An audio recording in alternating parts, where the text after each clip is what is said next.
മഴ ഇടയ്ക്ക് വിട്ടു നിന്നിരുന്നു. ഉച്ചയ്ക്ക് മഴ വീണ്ടും ശക്തി ആർജിച്ചു. അങ്ങനെയാണ് കഴിഞ്ഞ ദിവസങ്ങളിലൊക്കെ ഉണ്ടായ സാഹചര്യം. ഇപ്പോൾ ദൃശ്യങ്ങളിലേക്ക് പോയാൽ ഞാൻ നേരത്തെ പറഞ്ഞ ആ ഒരു പ്രദേശത്തിൻ്റെ ആ ഒരു ദൃശ്യങ്ങളാണ് പ്രേക്ഷകരിലേക്ക് എത്തുന്നത്. ഈ ചൂരൽമല വില്ലേജ് ഓഫീസിന് സമീപമുള്ള പ്രദേശം. ഇവിടെയാണ് ഒരു മല പൂർണ്ണമായി വന്ന് ഇടിഞ്ഞെത്തി പതിച്ച മേഖലയാണ്. ഇവിടെ ഈ 3 ദിവസങ്ങളിലായി തിരച്ചിൽ ഊർജിതമായി നടക്കുന്നുണ്ട്.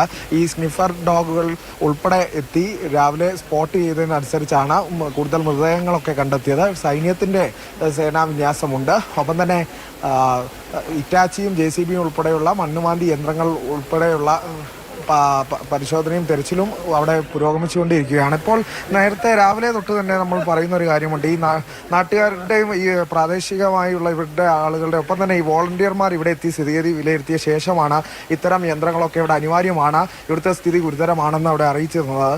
അതിൻ്റെ അടിസ്ഥാനത്തിൽ കൂടിയാണ് സൈന്യം ഉൾപ്പെടെ അങ്ങോട്ടേക്ക് എത്തിയത്. ഇപ്പോൾ 5 മൃതദേഹങ്ങൾ അവിടെ കണ്ടെത്തിയിട്ടുണ്ടല്ലോ. എങ്ങനെയാണ് തെരച്ചിൽ ഇപ്പോഴും പുരോഗമിക്കുന്നത്? കൂടുതൽ ദുഷ്കരമാണോ കൂടുതൽ ആഴങ്ങളിലേക്കൊക്കെ എത്താൻ? ഇപ്പോൾ വലിയ ബുദ്ധിമുട്ടൊന്നുമില്ല. ഇറ്റാച്ചി വന്നത് കൂടി നമ്മളെ നടക്കുന്നുണ്ട് കാര്യങ്ങളൊക്കെ. ഈ ഇതിനു മുമ്പ് ഇന്നലെയൊക്കെ വളരെ ദുഷ്കരമായിരുന്നു. ഇന്നലെ ഇറ്റാച്ചി ഇല്ല, വേറൊന്നുമില്ല. പിന്നെ ഒരു ഇറ്റാച്ചി വെച്ചിട്ട് പിന്നെ ഞങ്ങൾ അല്ലാതെ തിരഞ്ഞാണ് കണ്ടുപിടിക്കുന്ന സാഹചര്യം ഉണ്ടായത്. ഈ മരം അവിടെ നിന്ന് നീക്കുമ്പോൾ ഈ മഴ പെയ്യുമ്പോൾ അവിടെ വെള്ളം ഇങ്ങനെ കെട്ടിക്കിടക്കുന്ന ഒരു സാഹചര്യമൊക്കെ ഉണ്ടാവില്ല. അത് ബുദ്ധിമുട്ടുണ്ടാക്കുന്നുണ്ടോ മഴ കനക്കുന്നത്? ബുദ്ധിമുട്ടുണ്ട്. നല്ല ആഴത്തിൽ ചളിയാണുള്ളത്. ആൾക്കാർക്ക് ഇറങ്ങിയാൽ താന്നു പോകും.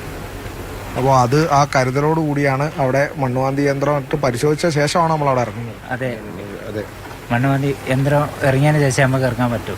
അപ്പോൾ തന്നെ പ്രജീഷ്, മറ്റൊരു കാഴ്ച കൂടിയുണ്ട്. നമ്മൾ ഈ സന്നദ്ധ സംഘ പ്രവർത്തകരെയൊക്കെ പറ്റി പറഞ്ഞു. ഈ മേഖലകളിലേക്കൊന്നും നമുക്ക് ആംബുലൻസ് ഒന്നും എത്താൻ സാധ്യമല്ലാത്ത വഴിയാണ്. മറ്റു വാഹനങ്ങളൊന്നും എത്തില്ല. അവിടെ ഓഫ് റോഡ് വാഹനങ്ങളാണ്, ജീപ്പ്, ട്രക്ക് ഉൾപ്പെടെയുള്ള വാഹനങ്ങളാണ് മൃതദേഹങ്ങൾ ഉൾപ്പെടെ കൊണ്ടുപോകാനായി ഉപയോഗിക്കുന്നത്. അത്തരത്തിലുള്ള സന്നദ്ധ പ്രവർത്തകർ കൂടി നമ്മളോടും ചെയ്യിപ്പിക്കുകയാണ്. എത്ര ദിവസമായി? ഈ കഴിഞ്ഞ 3 ദിവസമായോ നിങ്ങൾ സംഭവം നടന്നതിന് പിറ്റേ അന്ന് രാവിലെ മുതൽ ഞങ്ങൾ ഇവിടെ ഉണ്ട്.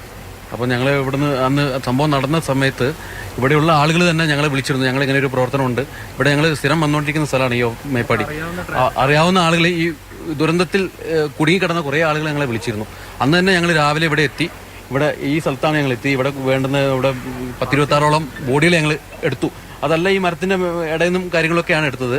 ഇപ്പം പിന്നീടാണ് നമുക്കിവിടെ ഒരു മെഷീനും ഇന്നലെ ഉച്ച കഴിഞ്ഞിട്ടാണ് മെഷീനും കാര്യങ്ങളൊക്കെ കൂടുതൽ വന്ന് ഈ ഹിറ്റാച്ചി പോലുള്ള കാര്യങ്ങളൊക്കെ.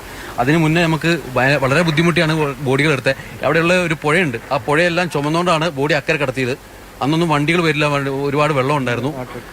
പിന്നെ ആ ഒരു ട്രക്ക് വന്നിട്ടാണ് ഇവിടെയുള്ള കാര്യങ്ങളൊക്കെ ആളുകളെ എല്ലാം ഒഴിപ്പിച്ച് ബാക്കി പിന്നെ അവൾ വണ്ടി ധൈര്യപൂർവ്വം ഈ വണ്ടികളെല്ലാം ഇപ്പുറം കടത്തി.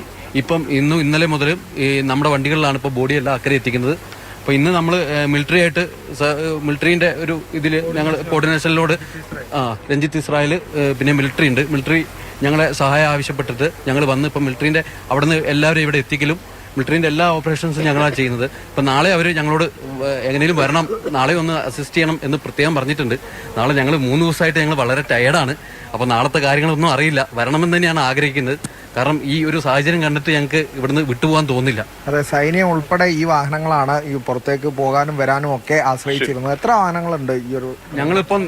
ഞങ്ങൾ ഒരുപാട് വാഹനങ്ങളുണ്ട്. കാരണം ഇന്നലെ ഇവിടേക്ക് കടത്തിവിടാത്തതുകൊണ്ട് ഞങ്ങളുടെ ഗ്രൂപ്പിനുള്ള സംവിധാനങ്ങൾ എന്ന് പറഞ്ഞാൽ ഞങ്ങളുടെ ഗ്രൂപ്പിലുള്ള മെമ്പേഴ്സിന് JCB, Hitachi, off road Jeeps, tractor, അങ്ങനെയുള്ള ഒരുമാതിരിപ്പെട്ട എല്ലാ സംവിധാനവും ഞങ്ങളുടെ കയ്യിലുണ്ട്. പക്ഷേ ഞങ്ങളെ സംവിധാനങ്ങൾ കൊണ്ടുവരാൻ ശ്രമിച്ചപ്പോൾ, ഇവിടെ സംവിധാനങ്ങൾ ഇല്ലാത്ത സമയത്ത് കൊണ്ടുവരാൻ ശ്രമിച്ചപ്പോൾ പോലീസുകാർ തടഞ്ഞു നിർത്തിയിട്ട് ഇന്നലെ ഫസ്റ്റ് രാവിലെ വന്ന് റോപ്പ് ട്രാക്ടർ വന്നിട്ടുണ്ടായി.